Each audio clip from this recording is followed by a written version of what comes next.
എന്തായാലും ആര്യന്റെ പ്ലാൻ എന്തായാലും big boss ഹൗസിൽ നൈസായിട്ടൊന്ന് പാളിയിട്ടുണ്ട്. എന്നാലും പുതിയൊരു പ്രൊമോ വന്നിട്ടുണ്ട്. അതിനകത്ത് ജിസയിലും ആര്യനും തമ്മിൽ കുറച്ചധികം പ്രശ്നങ്ങൾ ഉണ്ടാവുന്നുണ്ട്. ലാലേട്ടൻ അവിടെ നിന്ന് കണ്ടുകൊണ്ടിരിക്കുകയാണ്. അതായത് ലാലേട്ടൻ ജിസേലിന്റെ അടുത്ത് ചോദിക്കുന്നുണ്ട് ആര്യന്റെ കാര്യത്തിനകത്ത് ചുറ്റിപ്പറ്റി ഒരു പൊസസീവ്നെസിനെ കുറിച്ച് കേട്ടിരുന്നു, അതിനെക്കുറിച്ചൊക്കെ എന്തായാലും ജിസേലിന്റെ അടുത്ത് ചോദിക്കുന്നുണ്ട്. അപ്പൊ ജിസേൽ എന്നിട്ട് സംസാരിക്കുന്നുണ്ട്.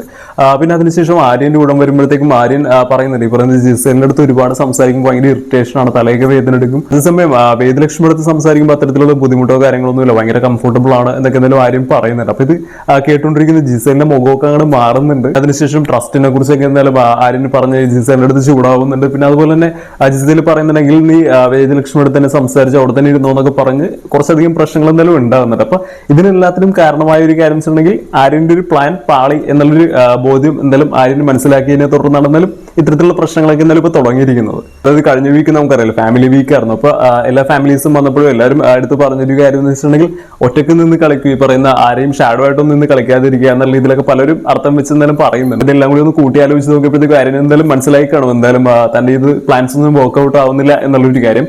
ഈ പറയുന്ന ജിസയിലുമായിട്ടുള്ള ആര്യന്റെ ഒരു പ്ലാൻ നമുക്കറിയാലോ, അതായത് ഒരു റൊമാൻസ് കൈൻഡ് ഓഫ് ഒരു ഇമേജ് എന്തായാലും കാണുന്ന ഓഡിയൻസിലേക്ക് എത്തിക്കുക, എന്നിട്ട് ആ ഒരു രീതിയിലൊരു പ്രേക്ഷക മനസ്സുകൾ ഇടം പിടിക്കുക എന്നുള്ള രീതിയിൽ അതെല്ലാ സീസണിലും സംഭവിക്കുന്ന ഒരു കാര്യമാണ്. പക്ഷെ എന്തായാലും അത് തന്നെയാണ് എന്തായാലും ഈ പറയുന്ന ആര്യനും ജിസയിലും തുടക്കം മുതലേ ശ്രമിക്കുന്നതെങ്കിൽ പോലും അത് വേണ്ട രീതിയിലൊരു ആൾക്കാരിലേക്ക് എത്തിക്കാൻ എന്തായാലും ഇവരെ കൊണ്ട് സാധിച്ചില്ല എന്ന് മാത്രമല്ല ഒരു നെഗറ്റീവ് ആയിട്ടുള്ളൊരു ഇമ്പാക്ട് ആണ് ഈ പറയുന്ന ആര്യൻ എന്തായാലും ഇതുവരെ എന്തായാലും കിട്ടിയുള്ളത്. കാര്യം നമുക്കറിയാം അവിടെ എന്ത് പ്രശ്നം നടന്നാലും ഇത്തരത്തിൽ ഈ പറയുന്ന ആര്യൻ ജിസയിൽ ചുറ്റിപ്പറ്റി ഒരു പ്രശ്നം നടന്നിട്ടുണ്ടെങ്കിൽ ഏറ്റവും അവസാനം വന്ന് എല്ലാവരും പറയുന്ന ഒരു കാര്യം നീ ജിസയിലെ വെറും ഷാഡോ അല്ലേ, ജിസയിലെ വെറും നിഴലല്ലേ എന്നുള്ള രീതിയിലൊക്കെ പറഞ്ഞിട്ടാണ് എന്തായാലും മറ്റുള്ള ആൾക്കാർ എന്തായാലും പറഞ്ഞു നിർത്തുന്നത്. സോ നമുക്കറിയാം ഇവരെന്തായാലും ഓരോരുത്തരും ഒറ്റക്ക് മത്സരിക്കാൻ വേണ്ടി വന്നതാണ്. അപ്പോൾ ഒരാളുടെ ഷാഡോ ആയിട്ട് അല്ലെങ്കിൽ മറ്റു മത്സരാർത്ഥിയുടെ നിഴലായിട്ട് നിൽക്കുക എന്ന് പറയുന്നത് കേൾക്കുന്ന സമയത്ത് ഈ പറയുന്ന ആര്യനെ സംബന്ധിച്ചിടത്തോളം അത്രത്തോളം ഒരു നല്ല രീതിയിലുള്ള ഒരു കാര്യമില്ല. അതേസമയം ഈ പറയുന്ന ഫാമിലീസ് വരെ വന്നിട്ട് അവർ വരെ ഇതിനെക്കുറിച്ച് സംസാരിക്കുമ്പോഴത്തേക്കും ആര്യൻ എന്തായാലും മനസ്സിലായി കാണും തനിക്ക് നല്ല രീതിയിലൊരു നെഗറ്റീവ് ആയിട്ടുള്ള രീതിയിൽ എന്തായാലും ബാധിക്കുന്നുണ്ടെങ്കിൽ പുറത്തുള്ള ഓഡിയൻസ് എന്തായാലും ഇത് പോസിറ്റീവായിട്ടല്ല എടുക്കുന്നത് എന്തായാലും ആര്യൻ എന്തായാലും മനസ്സിലായിട്ടുണ്ട്. സോ അപ്പൊ എന്തായാലും അതൊന്ന് ബ്രേക്ക് ചെയ്യാൻ വേണ്ടിയാണ് ഈ പറയുന്നത് ജിസയിലുമായിട്ടുള്ള ഒരു പ്രശ്നം ഈ ഫാമിലി വീക്ക് ജസ്റ്റ് കഴിഞ്ഞ് ഈ പറഞ്ഞ ശനിയാഴ്ച എന്തായാലും സംഭവിച്ചിട്ടുണ്ട്.